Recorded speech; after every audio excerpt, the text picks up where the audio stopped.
So for me, and likely for you, writing documentation is an exercise in empathy. We imagine ourselves in the position of our users. We serve as user advocates. We call attention to confusing language. Empathy and attention to language are precisely the skills that we need to use to create a more inclusive workplace that embraces diversity. I'm not going to tell you how to recruit and hire for diversity. Not everyone is a hiring manager, and not everyone is involved in recruiting. Instead, I want to talk about creating a workplace where everyone feels welcome because any one of us can contribute to that goal. I'll start with a few core principles. Workplace diversity is valuable. This value depends on our ability to be open about differences. Our words have power. Diversity is valuable, but what is it really? Put simply, diversity means that you and your coworkers are not alike in some way. Individuals themselves cannot be diverse. Diversity requires a group. Some diversity is immediately visible, but much of it is not. Even the most homogeneous looking group has differences. I'm not saying that we should toss out the more typical vision we have of diversity in tech. More women and more people of color, both in more positions of power. That kind of diversity really is important. But expanding the scope of diversity helps us to see our coworkers as complex and multifaceted humans, not as one-dimensional tokens like female engineer. What is inclusion? Inclusion creates an environment in which everyone feels welcome to bring their whole selves to work. Who hasn't heard the term, no matter what's happening in your life, leave your baggage at the front door when you get to the office? I call bullshit. You can have a workplace that looks like the advert for the United Colors of Benetton, but if you all leave your baggage outside the door, that diversity is worthless. Your baggage is part of your whole self, and your whole self is what we need to truly empathize and to innovate. Feel Great is the best ever personal health software. It's got heart rate monitoring, sleep tracking, a pedometer, a mood tracker, and this is Team Feel Great. They're all easygoing people and they get along really well. Jessica has a great idea. She thinks that Feel Great, as a health tracking software, should include a period tracker. Menstruation is an important part of health for a big percentage of the population, right? But Jessica feels really awkward bringing up periods to her team of men. When she dropped all her personal stuff at the front door, she definitely left talking about tampons. And so she doesn't. Team Feel Great has a diversity of experiences, but it doesn't have an inclusive culture to take advantage of that diversity. Maybe you think Jessica is being silly. I don't, but you might. So let's change things. Jessica became Jessie 10 years ago. Jessie is a transgender man who has periods. His coworkers don't know that because Team Feel Great don't bring their personal selves to work. Jessie worries his period tracker idea will out him. Is it still silly? What if Jessie once heard Marcus make a joke about cross-dressers and he thinks that if he was outed, Marcus would treat him differently? Now it's definitely not silly. So Jessie stays quiet about his idea, about this part of his identity, and about his discomfort with Marcus's comments. That's a big bummer. Let's change things again. Marcus tells Hero and Jessie his crossdresser joke. Hero is not personally hurt by it, but he says something anyway because it doesn't sound quite right to him. Marcus is annoyed and defensive, and what Hero says doesn't change his thinking at all.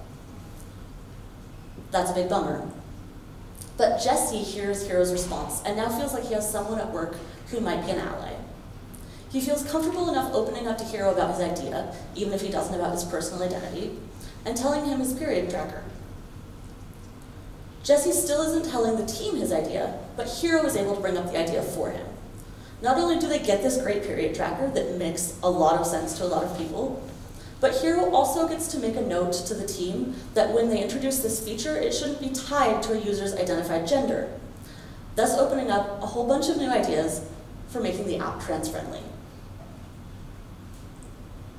Jessie never comes out to his team, but a tiny action by one teammate at just the right moment has created a slightly more inclusive environment.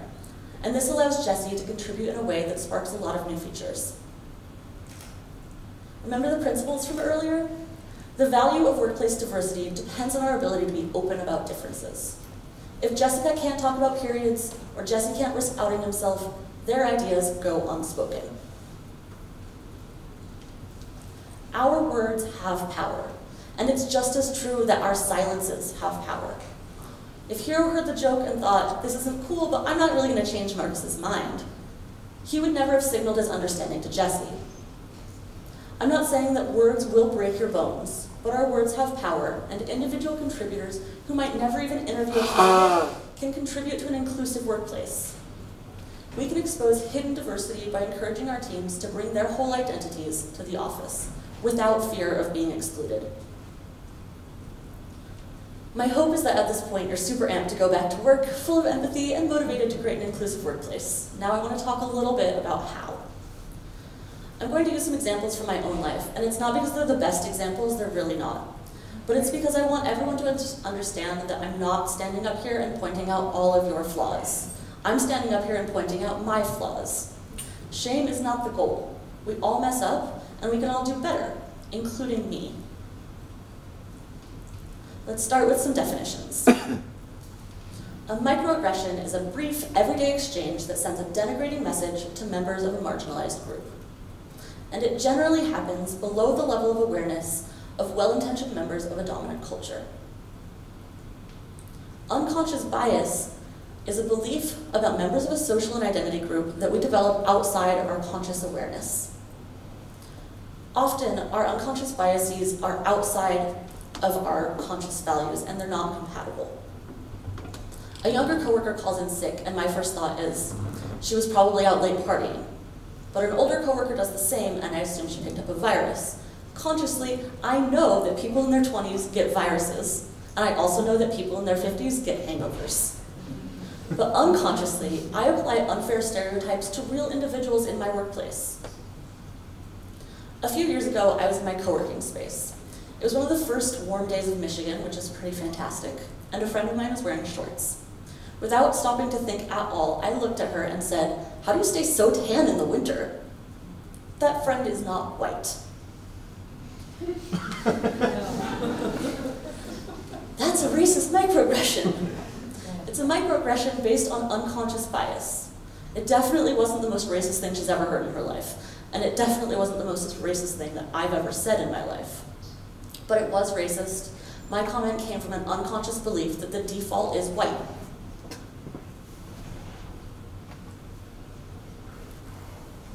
Remember when Marcus got defensive with Hero because it was just a joke? Maybe he said, "I didn't mean to hurt anyone's feelings," or "Why do you have to be so sensitive about things?" Those are not great responses to a call out, and it can be difficult to respond well when we're put on the spot. So let's talk about how to respond. This one should be easy for writers who love editing. Good apologies do not include if statements or passive voice. "I'm sorry if that wasn't okay." Why is this a problem? Well, there's no if. When you told me that what I said was hurtful, you eliminated any question of if. No passive voice. "I'm sorry you were offended." The passive voice here, as all the editors would love to point out, removes the subject. There was an active party, and the active party was me. I messed up. My words need to acknowledge that. "You know, I didn't mean it like that." Apologies can't stop with "I didn't mean to." Hopefully none of us are walking around trying to hurt our coworkers, so my lack of intention is fairly obvious. But my lack of intention doesn't mean that something didn't happen. If I spill coffee on your laptop, I don't get to say, "Oops, I didn't mean to," and walk away, because your laptop is broken. My words can acknowledge what my intention was, but that's not really enough. So what should we say instead? "I am sorry. I can see how what I said wasn't really okay. Wow, you're right, I messed up.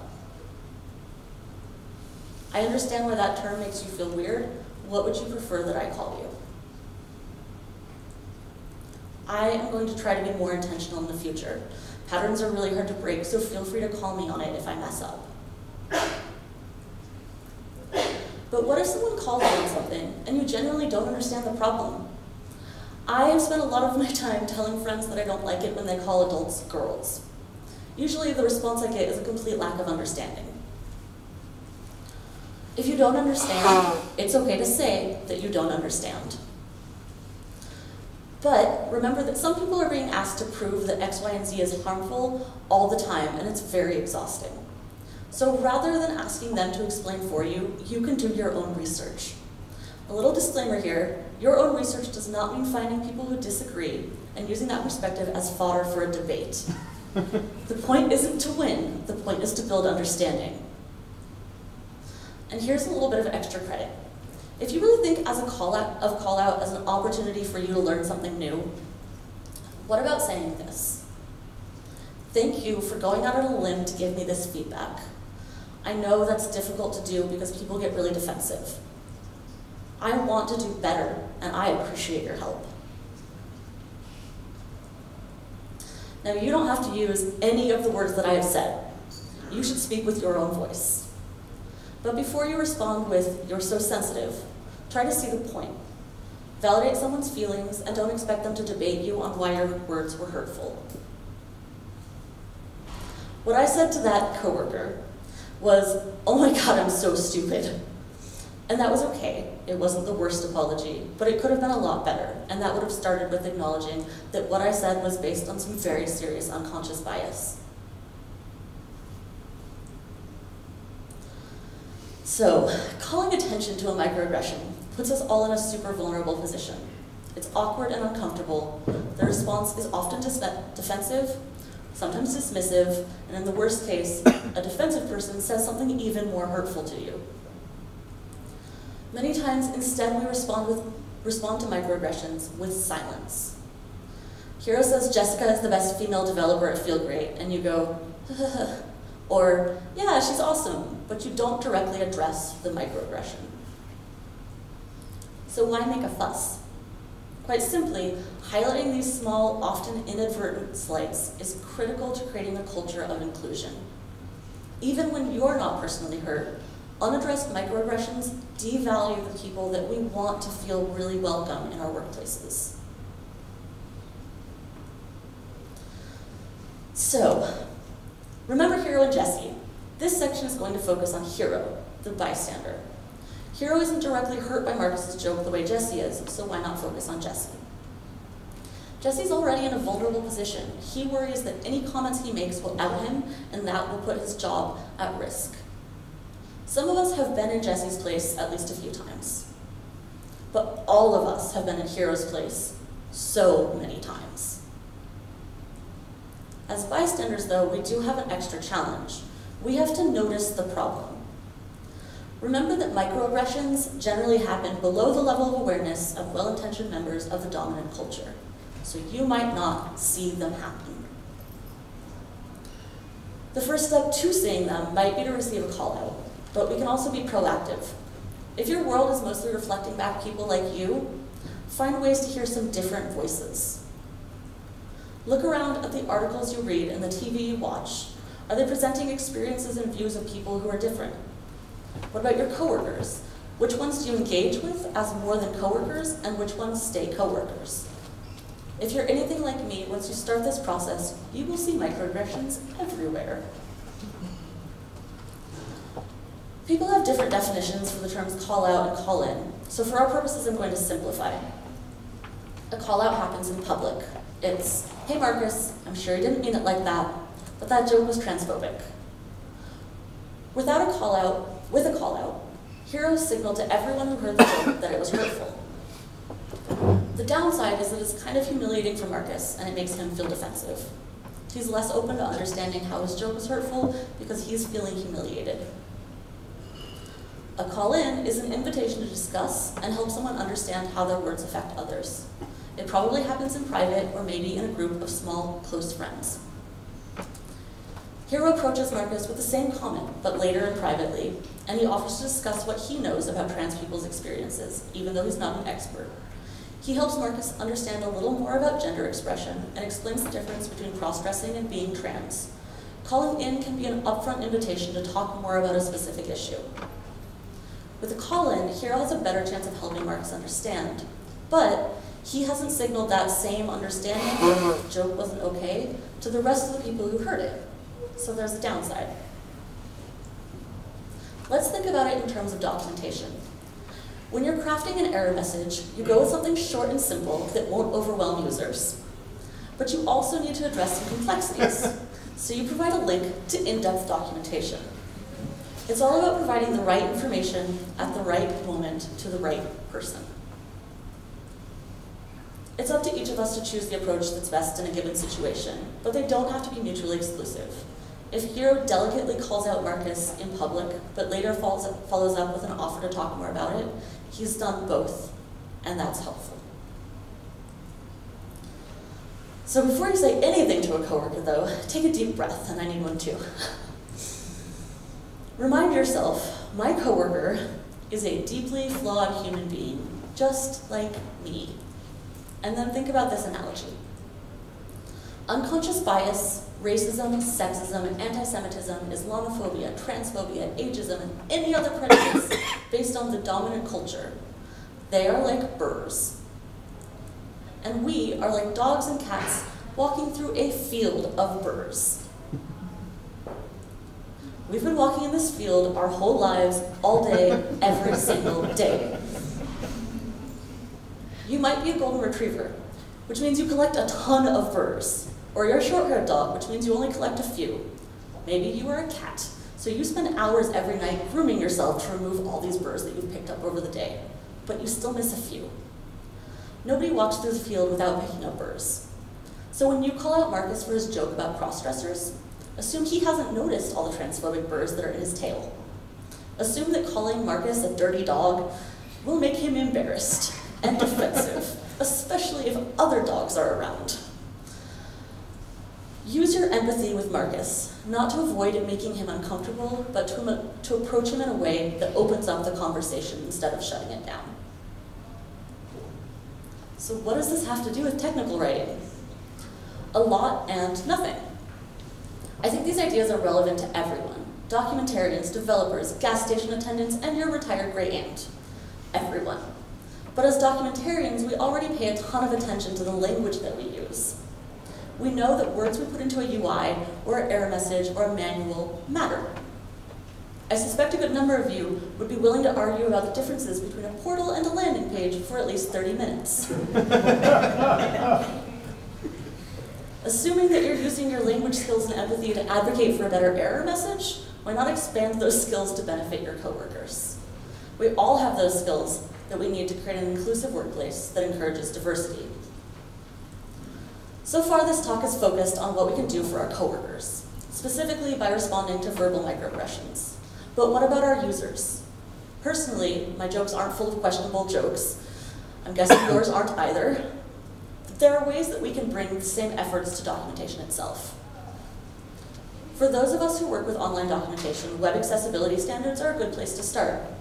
Can people with visual impairments use your online help? Can people with hearing impairments use your video tutorials? When I first started creating videos, I struggled with the audio quality of my voiceovers.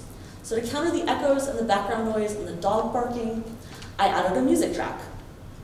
I thought it was great, a few coworkers reviewed it, they thought it was great too.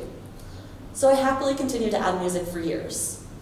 Multiple years later, I got an email from someone in another department. She had never been able to use the videos at all because her hearing impairment made it impossible to hear the voice over the music. Our solution was easy enough, we just took out the music. But we later found that many users had the same problem with video tutorials, and we didn't even realize that problem existed. So the first step, once again, is to look around for issues that you might not otherwise notice. Here are some places that you might start. Screen readers are a tool used by people with visual impairments. They read aloud the content on a page. By including descriptive alt text on images, you make those images understandable for a person using a screen reader. Screen readers also read aloud links. Often a screen reader will read all the links on a page, so when we use identical sounding links like learn more throughout a page, people using a screen reader can't navigate. So remember how we're all deeply flawed? Using links that say learn more is part of the style guide that I wrote 5 years ago. Bad news. Instead of a generic learn more link, we can use text like learn about feel great sleep tracking, and that way people know where the link goes. Lots of users love video tutorials, and a lot of processes are really well suited to video. But to keep this material helpful for people with hearing impairments, we have to include transcripts or subtitles. This is only a really small sample of improvements, and there are standards for accessibility that are well worth a read, so you should take a look at this. Another area that we can use documentation to create inclusion is by representing a diverse set of users. When we create example users for a webinar, who are they? A lot of us just use ourselves and our coworkers, which means we're replicating the kind of workplace that we have. Maybe our company is more fun, and they let us use cats.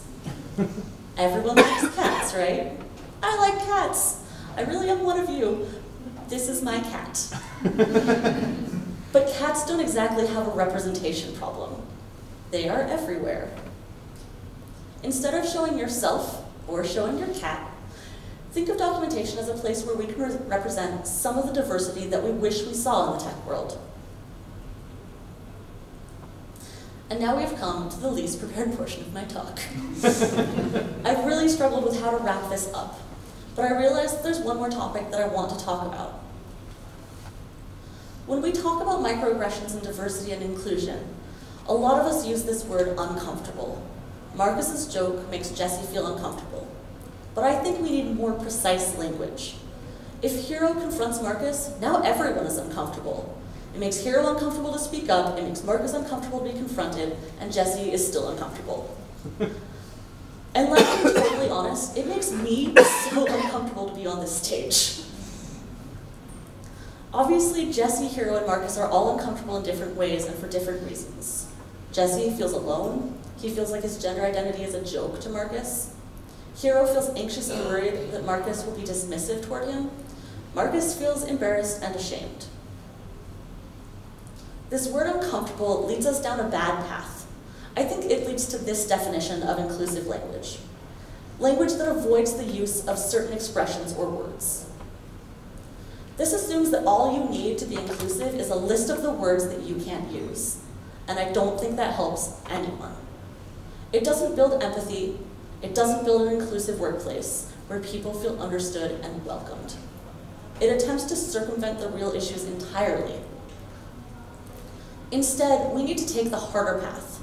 Not a list of forbidden words, but an openness about how words, silences, images, and lack of representation affect us and the people that we care about.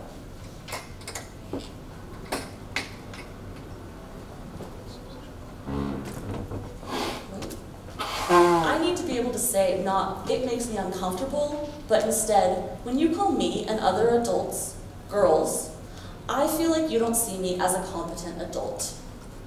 That kind of vulnerability is more uncomfortable.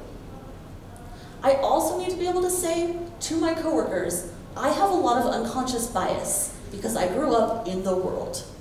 I can be racist, ableist, Islamophobic, despite my conscious values. So please call me on it when you notice. I'm trying to do better.